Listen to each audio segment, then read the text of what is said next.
एक बार एक शक्तिशाली राजा घने वन में शिकार खेल रहा था। अचानक आकाश में बादल छा गए और मूसलाधार वर्षा होने लगी। सूर्य अस्त हो गया और धीरे धीरे अंधेरा छाने लगा। अंधेरे में राजा अपने महल का रास्ता भूल गया और सिपाहियों से अलग हो गया। भूख, प्यास और थकावट से व्याकुल राजा जंगल के किनारे एक टीले पर बैठ गया।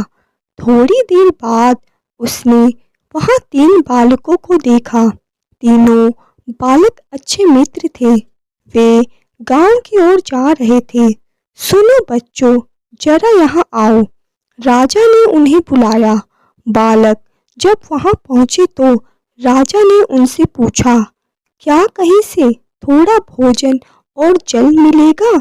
मैं बहुत प्यासा हूँ और भूख भी बहुत लगी है। बालकों ने उत्तर दिया, अवश्य, हम घर जाकर अभी कुछ ले आते हैं।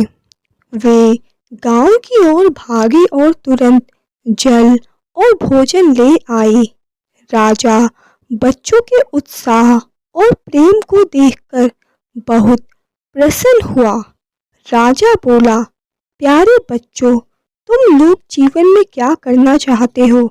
सबकी सहायता मैं करना चाहता हूँ। कुछ देर सोचने के बाद एक बालक बोला, मुझे धन चाहिए। मैंने कभी 2 समय की रोटी नहीं खाई है, कभी सुंदर वस्त्र नहीं पहने हैं, इसलिए मुझे केवल धन चाहिए। राजा मुस्कुराकर बोले, ठीक है, मैं तुम्हें इतना धन दूंगा कि जीवन भर सुखी रहोगे। यह शब्द सुनते ही बालकों की खुशी का ठिकाना ना रहा। दूसरे बालक ने बड़े उत्साह से पूछा, क्या आप मुझे एक बड़ा सा बंगला और घोड़ा गाड़ी देंगे? राजा ने कहा, अगर तुम्हें यही चाहिए तो तुम्हारी इच्छा भी पूरी हो जाएगी। तीसरे बालक ने कहा, मुझे न धन चाहिए ना ही बंगला गाड़ी, मुझे तो आप ऐसा आशीर्वाद दीजिए जिससे मैं पढ़ लिख कर विद्वान बन सकूं और शिक्षा समाप्त होने पर अपने देश की सेवा कर सकूं। तीसरे बालक की इच्छा सुनकर राजा बहुत प्रभावित हुआ। उसने उसके लिए उत्तम शिक्षा का प्रबंध किया।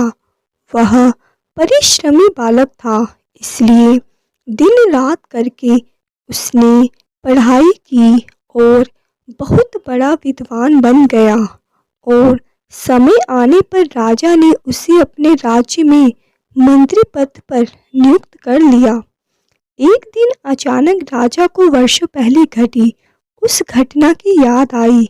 उन्होंने मंत्री से कहा, वर्षों पहले तुम्हारे साथ जो 2 बालक थे, अब उनके क्या हाल चाल हैं? मैं चाहता हूँ कि एक बार फिर मैं तुम तीनों को एक साथ मिलूं। कल अपने उन दोनों मित्रों को भोजन पर आमंत्रित कर लो। मंत्री ने दोनों को संदेश भिजवा दिया और अगले दिन सभी एक साथ राजा के सामने उपस्थित हो गए। आज तुम तीनों को एक बार फिर साथ देखकर मैं बहुत प्रसन्न हूँ। इनके बारे में तो मैं जानता हूँ, पर तुम दोनों अपने बारे में बताओ। राजा ने मंत्री के कंधे पर हाथ रखते हुए कहा। जिस बालक ने धन मांगा था वह दुखी होते हुए बोला, राजा साहब, मैंने उस दिन आपसे धन मांगकर बहुत बड़ी गलती की। इतना सारा धन पाकर मैं आलसी बन गया और बहुत सारा धन बेकार की चीज़ों में खर्च कर दिया। मेरा बहुत सा धन चोरी भी हो गया और कुछ ही वर्षों में वापस उसी स्थिति में पहुंच गया जिसमें आपने मुझे देखा था। बंगला गाड़ी मांगने वाले बालक भी अपना रोने रोने लगा। महाराज, मैं बड़ी ठाठ से अपने बंगले में रह रहा था, पर वर्षों पहले आई बाढ़ में मेरा सब कुछ बर्बाद हो गया और मैं भी अपने पहले जैसी स्थिति में पहुंच गया। उनकी बातें सुनने के बाद राजा बोले, इस बात को अच्छी तरह गांठ बांध लो।